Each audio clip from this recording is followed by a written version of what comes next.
And this is what's been happening. Action! He's in his director chair. We're getting it. We're getting it. Action.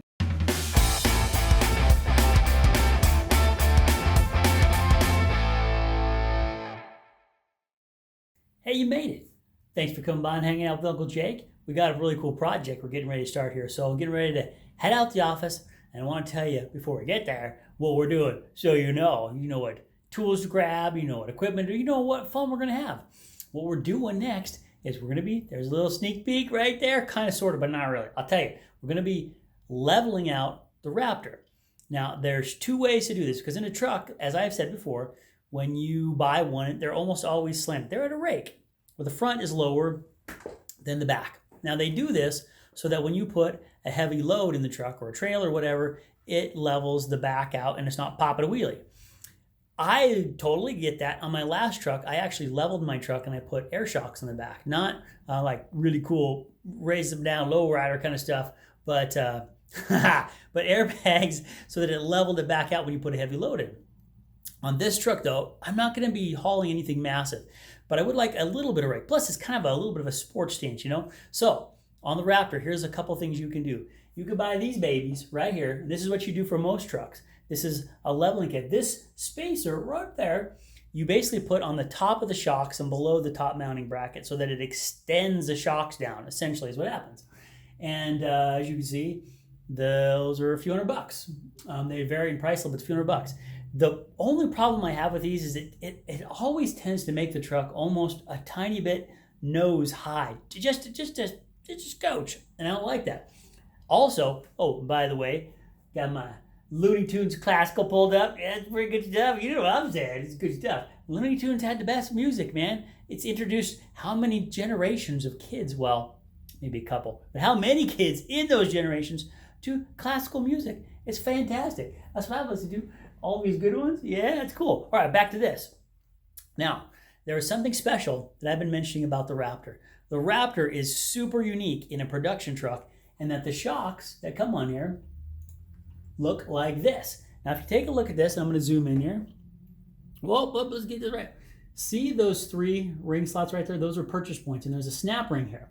Now, this shock actually stands up this way, okay? So that's to be like this. This is laid down. This slides down to whatever trim ring point you have set, right? For whatever purchase point, low, medium, and high. And then there's a black ring that goes on this, and then the spring coil goes down top of that. And what that does is it allows you to adjust your shocks from the factory. It's so cool. I've never seen anything like that. It's absolutely awesome. So if I had that capability, why in the world would we not try to do it that way? At least give it a shot. It'd be so cool to adjust it while using the factory shocks, the Fox Racing shocks. So that's what we're going to do. I don't know how hard this is going to be. I've seen a few videos where people actually do it with the springs on the truck and they adjust, so it's a little scary if we're going to have to take them out.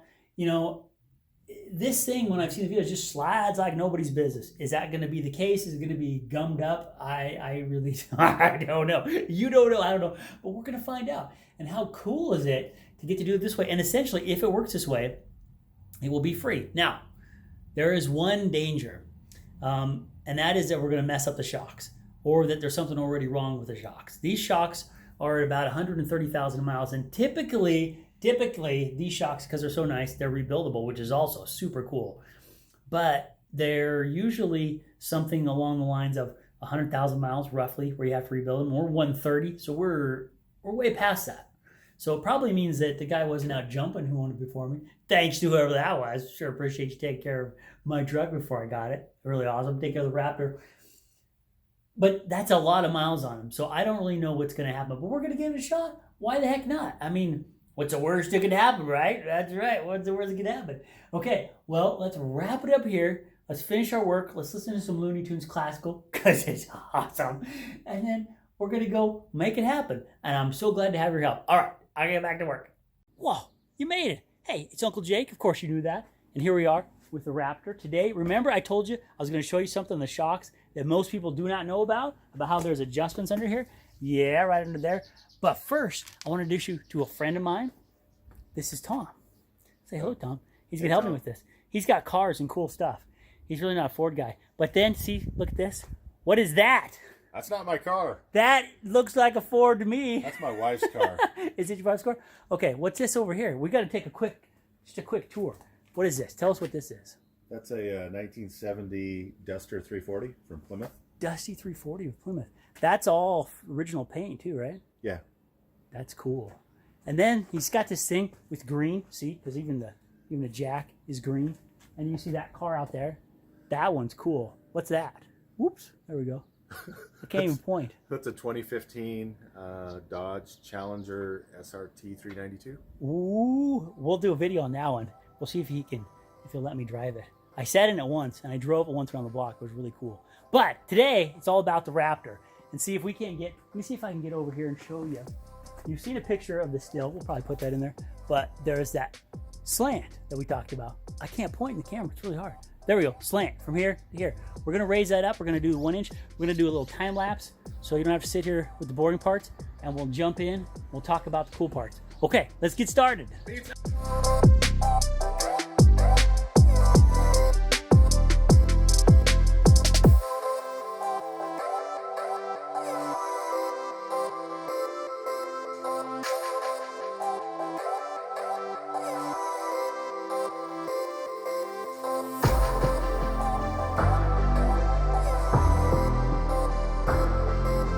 Oh, is this the same size as your truck, though? What does it say?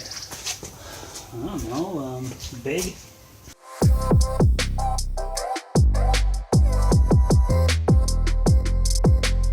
Okay, check this out. That's what I want to show you.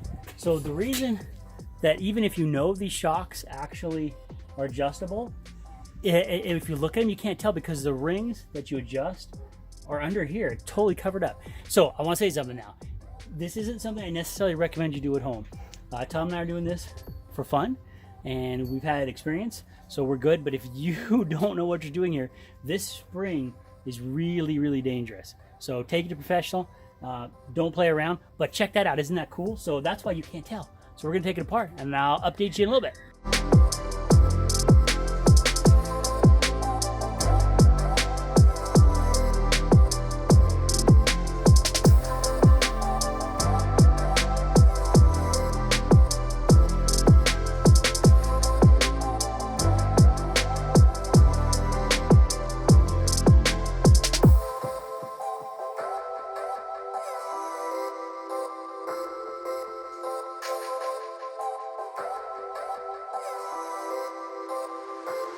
Cheater bar.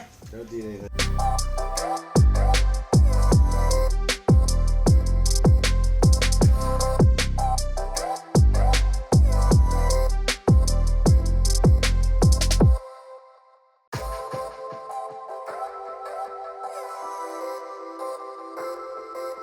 Okay, quick update. So we finally got the shock out, and we've got it loose. This is the trim ring that goes right here. You pop that loose, and then this is just supposed to slide down.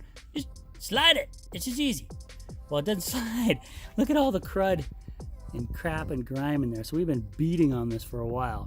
So we were probably most definitely going to miss our deadline for the alignment. But anyway, we're going to keep at it. Okay, back to pounding. Go for it. Action. And action.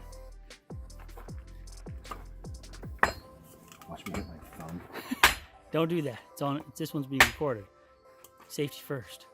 So that's what we've been doing over and over and over and over.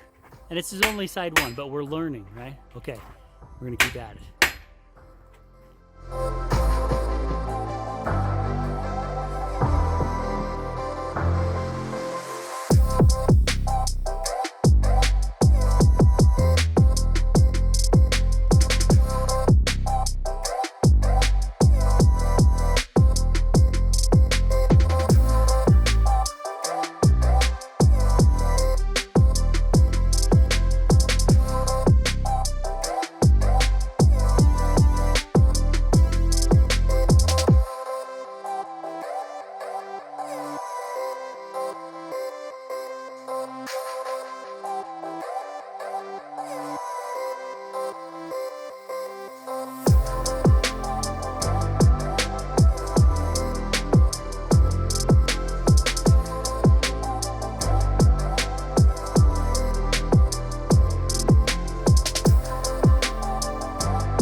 Yes. Okay.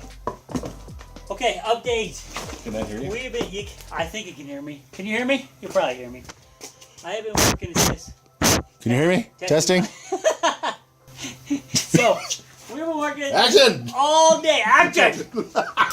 And this sucked. The shock, this, it didn't fit. It couldn't come apart. It wouldn't slide. It was rusted. It was terrible. Ford. It was not. Don't listen to him. He has a Ford right here. That is not my car. It doesn't count. It's in your driveway. It belongs to your wife. It counts. So we're gonna start putting it back together now. But the hard part is the shock is in. It's been extended. That was so. I hope we've learned. You think we've learned some things? Jeez, I hope so. We think we've learned some things. So it's gonna be easier on the next one. All right, back to work.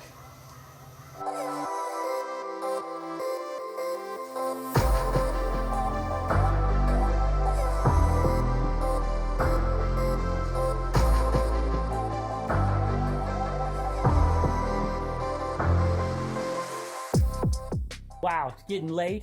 Here we are, but we found a problem in the second shock. We thought we were getting close to being done, but this one is blown. Go ahead and wiggle that. Let's show. See that? It goes. Of course, now it's not doing it. Oh yeah, there it is. Is it doing it? Oh, there we just had to line it up. There it goes. There we go. See how that went down so easy?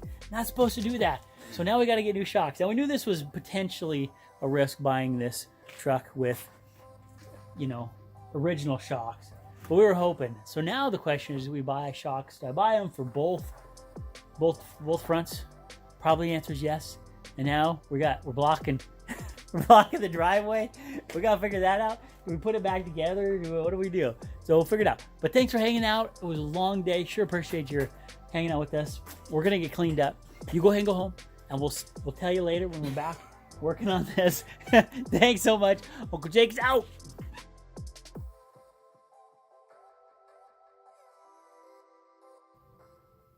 Well, hello there. Probably stopped by for a Raptor report on the shocks specifically. Well, guess what? I have one for you. Check this out. That's a very large looking bill, is it not? It is. However, it's not as bad as I first thought. But let me show you something. Check out my Christmas cactus. It's not even close to Christmas, but it's blooming like crazy. I love it. That's awesome. It's a Christmas cactus. It just decided to wait a little bit so I can summer. It's like a spring or summer cactus. Yeah, I like that. So back to the Raptor report shocks.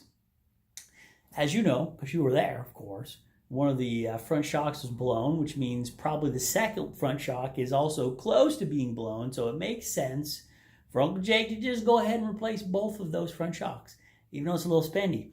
And I got an initial estimate from a dealership of about $1,100 a shock. Can you believe that? That's absolutely crazy. I mean, I know they're cool shocks, but wow, that's a little nuts. So the good news is I went on to Rock Auto. Oh, sponsor, Rock Auto, another sponsor. Rock Auto, what are you doing? Come on, we could be doing some great things together. So they have them for $300 a piece. I would say that's a lot better. So with shipping, because I paid $100 in shipping to try to get it here in a couple days, because my Raptor is just sitting there. It's not right. You can't just have the Raptor is sitting there in the garage. That's not right. I can't abide that. So I paid an extra $100. So $750. That's very expensive for two shocks. And we're going to be doing the labor, right? But it's on its way. And that's the thing. You know, sometimes things just don't go the way you hope. And there are surprises. And I can't do anything about that. But what I can do something about is my attitude. I can have a good attitude about it. And I can look at the positive. And the positive is I didn't have to buy... so far, at least, I didn't have to buy 4 shocks. I didn't have to pay $11 a piece. So it's a good thing. And now, also, the shocks are going to be new on the front, so I don't have to worry about it anymore. And it was going to come up. Sooner or later, it was going to come up, right? It was. So now we just get that behind us. And they're really just wear items. If you think about it the right way, like tires, if the tires were worn, I wouldn't be. I mean, you know, that just happens, right? So same with the shocks. So it's cool. They're going to be on their way. I'm very excited about that. I'm looking forward to getting them and getting the Raptor put back together and get it on the road. I got one more thing for you. Check it out. Since you stopped by, since you came all this way, I'll show you one more thing. Look what I got in the mail.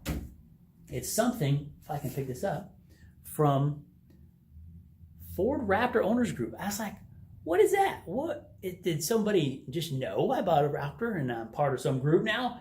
So I opened it to the top because I couldn't do that with two hands. So let's see what the heck is in this because I don't even know. All right.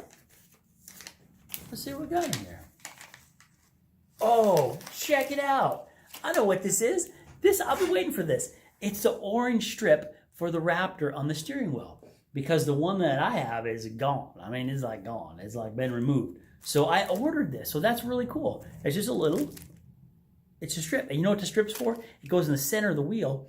So literally, so that when you jump, you know where the center point is. I'm not a racer, so I'm sure racers would be like, well, we use it for jumping and we use it for turning and all this stuff. I don't know. All I know is it's going to be cool in Uncle Jay's Raptor. That's all I know. And so this is really neat. That's a nice surprise. Well, thanks for stopping by for that update. Hopefully those shocks will show up here tomorrow, I hope, and then we'll be able to put the Raptor back together. We'll have 2 new shocks on the front, and we'll do it with the lift right from the beginning, the 1-inch raise. It's going to be awesome. So thanks for stopping by. Uncle Jake loves you. I'll see you soon.